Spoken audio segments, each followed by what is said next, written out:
Oh.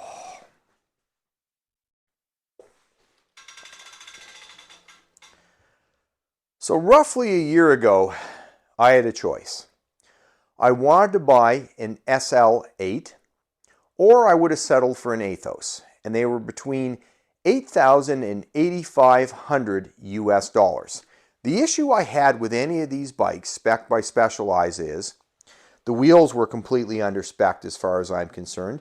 I would have had to replace the saddle, the bars, and the crank based on the specs that I wanted. So it was even more expensive than that for me to get a bike that met my needs. So I started looking at the Chinese carbon frame market and decided to build up my own bike. And I did that on a super sale with this Winspace SL5, which I would say is comparable to an Athos 2 now. Not as good, obviously, but that's what it would be modeled after nowadays.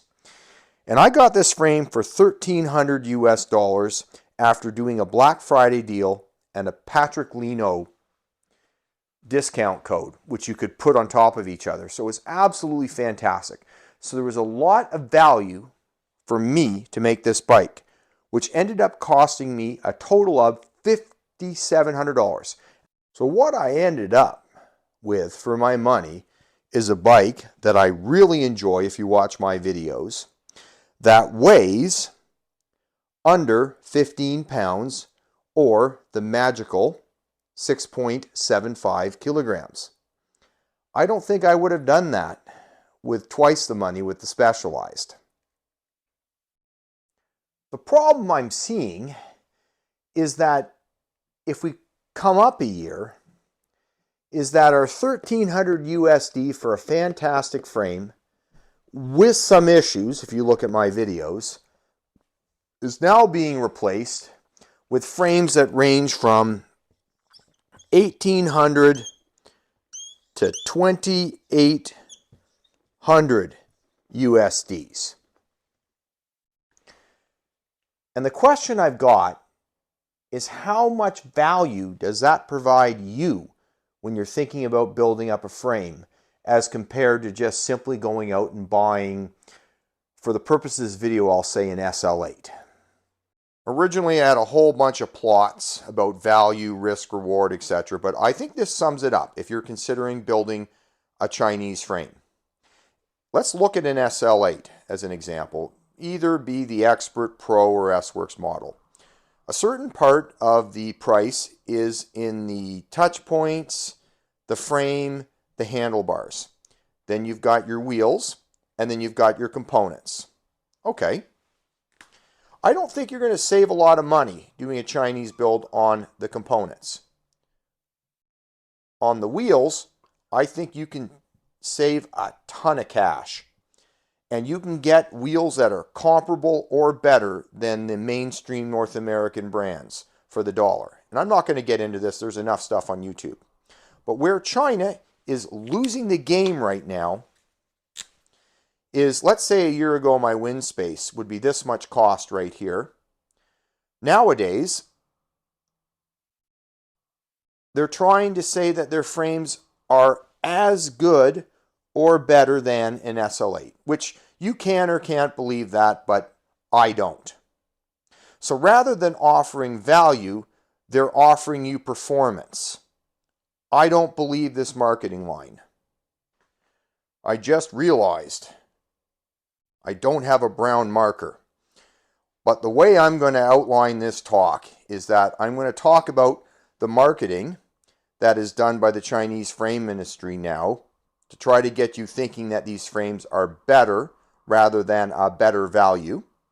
I'm going to do a little exercise comparing these frames to what I consider as the industry standard, which is in SL8. Then I'm going to discuss the risks of embarking on one of these projects and what you should consider if you decide ordering a Chinese frame. You ever watch one of these videos from Panda, Podium, Hambini, GC Performance, Peak Torque, and suddenly feel like you need a new bike?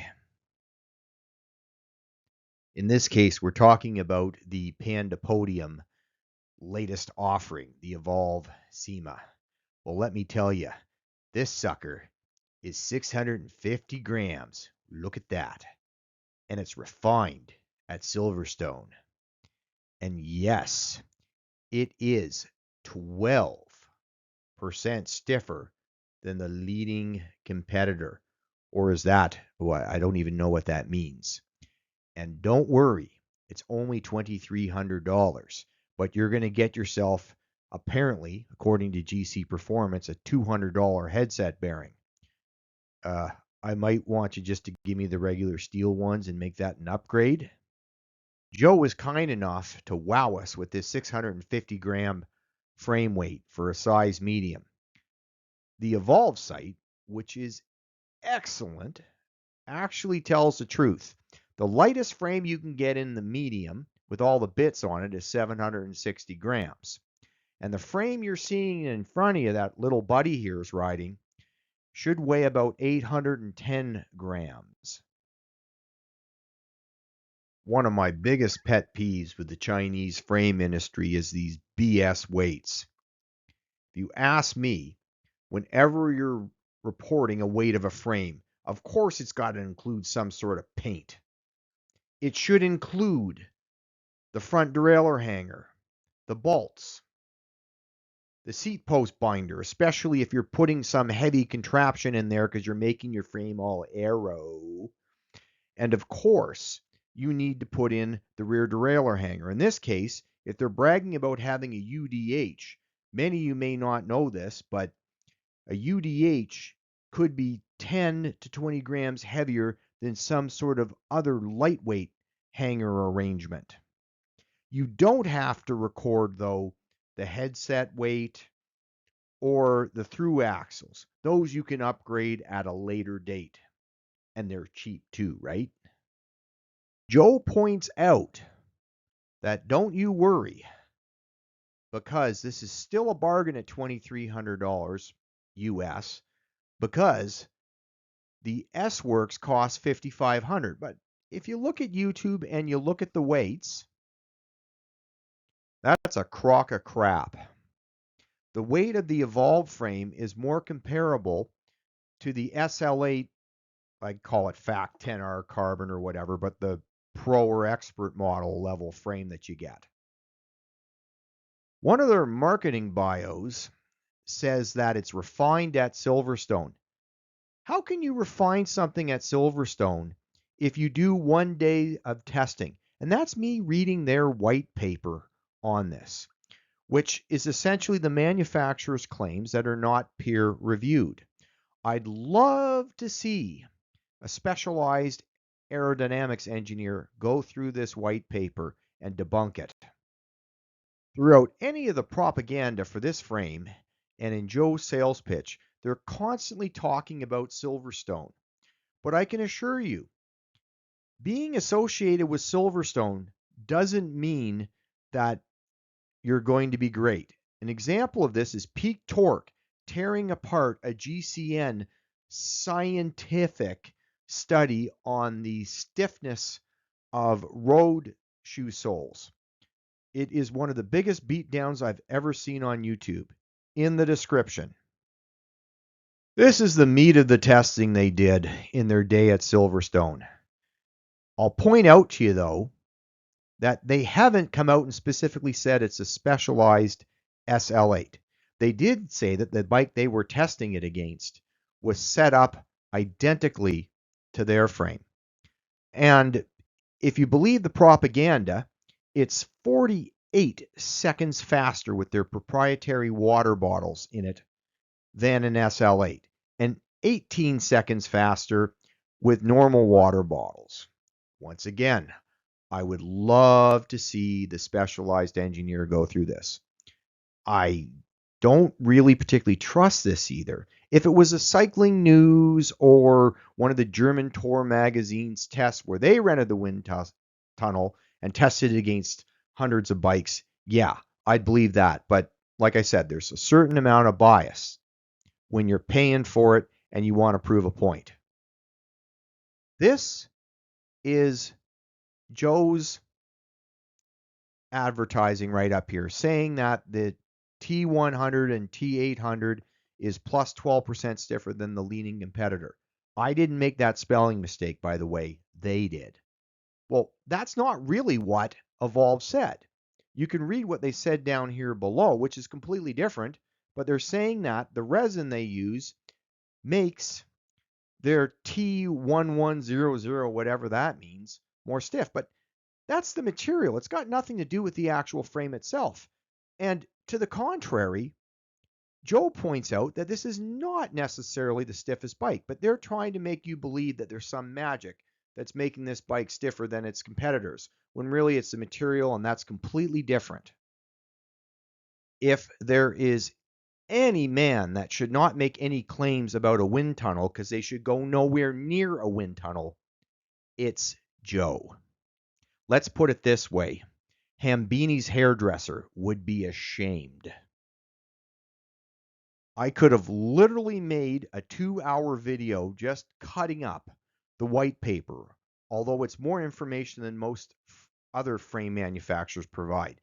As an example, they're trying to point out here that they spent 12 iterations getting the secret sauce to bring this frame to production. But typically when you provide a graph, you need what's in the business known as a y-axis, which they have not provided here. And I can assure you that overall performance, head tooth stiffness, weight, bottom bracket stiffness, and this magic comfort would not be measured the same. Near the end of the sales pitch, Joe provides the pros and cons. Of course, the bike rides amazing. It's super lightweight and it's aero tested at the world's most exclusive air tunnel, or whatever they want to call it. And then he goes into the cons. If I've ever seen a softball list of cons, this is it. The handlebar is too wide. Well, look at the size of this guy. I think he's 60 kilograms soaking wet. Of course the handlebar is too wide. He needs like a 32-inch wide handlebar. They don't provide you with some sort of fancy little holder here or a number plate holder if you're a pro tour racer. That really bothers most of us. And of course there's the branding where there's some dumb stuff written here on the top tube that you can opt out of. Let's take Joe's prized frame and slide it into a deck of frames to compare it to the SL8. Here is the benchmark that all these frames get compared to, which is the SL8. And being the benchmark, we're going to assume that if you have the money or the resources, you're just going to go out and get an SL8. So what do the competitors look like? One of Patrick Lino's favorites and others on YouTube is the TanTan X68, which is a clear knockoff, although they try to say it's not a knockoff of the SL8. But what's amazing about this is it's $629 plus, for me, $100 shipping and handling. And you get a handlebar. That's fantastic. Now, I'm not going to correct the price in my comparison later because the feedback is essentially you're going to have to face the brake mounts and probably the bottom bracket on this bad boy if you're going to build it up. The next competitor is, of course, the $2,300 CIMA from Evolve. And you can spend an extra $200 and get a handlebar with it too. And finally, the most expensive entry in the SL8 knockoff, the SLC 5.0 from Winspace. Delivered to my house, a staggering $2,900 US. My rule of thumb, if you look at the relative costs of these, if you're thinking about risk and reward, at 50% of the cost of an SL8, I think you've lost it. Just go and buy an SL8. And if we look down here with a handlebar at 25, if you want to take some risk, the TanTan is the obvious best choice. The Winspace, you're just going to save this much money right here, It's not looking so good. That may be a slightly nicer set of wheels, a carbon handlebar, and maybe a carbon saddle. You're not getting much in return. I've plotted the weights here from Patrick Lino, who has tested every one of these frames, I believe in a size 56. This is a bit of a shocker, if you ask me. So you've got the frame weights in purple, the fork weight in that orangish yellow, and the seat post weight in green. The winner is the Evolve CIMA.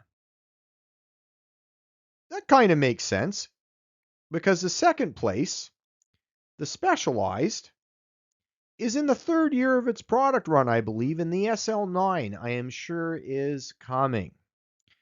And if you look at the frame weight differences, almost half of that is in the heavier fork on the Specialized. And if you're going to have something heavier, a little bit more weight in it, a fork's a great place to put that weight. What was shocking, though, is how heavy the Winspace is, considering it's almost the same price as the SL8. And clearly the winner, value per dollar, is the TanTan, which is only slightly heavier than the SL8 and is actually lighter than the 3 to 4 times more expensive Winspace.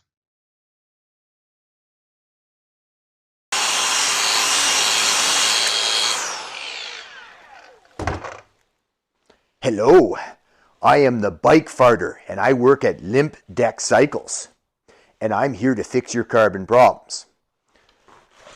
Now, in all seriousness, if I was a local bike shop and you brought a carbon frame into me from China with some issues on it and you wanted me to fix them, I probably wouldn't necessarily do it unless it was something simple like facing the brake mounts and maybe remotely. I talked to one mechanic and I think he's done it 10 times in the last 5 years doing the facing of the shells. Otherwise, you're pretty much on your own, which brings it back to if you don't have a lot of mechanical ability or you don't have some custom carbon shop around where you live, I'd be careful about that. You're probably dealing with warranty, which means you're sending it back to the manufacturer or getting a replacement. And remember, that's from China. So that's going to take a little longer than just going down to your local bike shop and coming from a North American distribution if you're in Canada or the US. The other thing is, if you have absolutely no mechanical ability, you're going to have to get someone to build this bike up for you. And bike costs, like everything else for mechanics, has gone up significantly. I think US dollars, you're talking somewhere between $300 and $400 US dollars for one of these internally routed cabled bikes to get it completely built up and set up for you if you got no mechanical ability. So put that in your budget. When I talk about fiscal resiliency, what I mean is your ability to survive if bad stuff happens. Unfortunately, like if you look at me back when I raced when I was 20 and in my 30s, this was my body fat. And then it took off over time. Okay. Now, thank God, at the same time, my fiscal resiliency has also taken off. So now I'm an N+1 dude with a lot of bikes. But back in the day, when I raced, let's say in here, I didn't have a lot of extra money. So the mountain bike that I had, that was my bike. If it broke, I was screwed. I was missing races. I was missing events. I couldn't afford to get a new one. So think about this as an example. If you're a college student and you're thinking about doing one of these Chinese frame projects, this better not be your only bike or your only option in case stuff hits the fan. Let's talk about warranty. For the mainstream brands such as Specialized, I can assure you, over my 30 years, and I've warrantied Specialized stuff, they always seem to do right. There may be a few complaints here and there. Now go on the internet and look at the same for when you can't bring a product to the local dealer, stare them down and show them the issue. where now you have to communicate with someone where, in my case, English might be their second language. You're giving them a two-dimensional representation, and they may or may not be motivated to fix your issue. Well, a lot more can go wrong. In many cases, they'll claim that they have local distribution. YoLeo is an example of this. I've ordered a lot of products off YoLeo Canada. It all comes from China. So consider the additional lag time if you're getting an honest-to-goodness warranty. Light carbon would probably be considered a little bit above the TanTan as far as overall quality goes. And I've got a light carbon, which I really like. I've had exactly no issues with. This gentleman, unfortunately, has had some pretty significant issues with light carbon bike he received. Essentially, his seat tube looked like it was attacked by termites. And I'd suggest if you're thinking of getting specifically a light carbon, go and listen to his story and read through the comments on his updates about light carbon customer experience and service. I want to reinforce to you something I've said where don't just trust the YouTube All-Stars. In this case, Hambini has rated the light carbon frame, identical to the frame I just talked about, as the very illustrious shiz. Now, you can be assured that any of these major YouTube influencers, such as Hambini, GC Performance, Peak Torque, and others, are going to get the highest quality possible frame sent to them. In this case, Hambini did say he requested a thoroughly inspected frame and brought out these frame levels and things like that, which I've seen no evidence of on the Light Carbon website, and I don't know.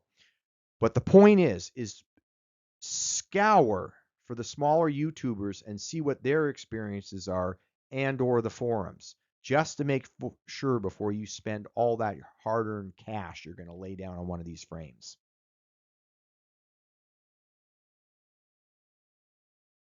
I might be wrong, but the days of getting a Winspace SL5 for $1,300 with multiple discount codes is over.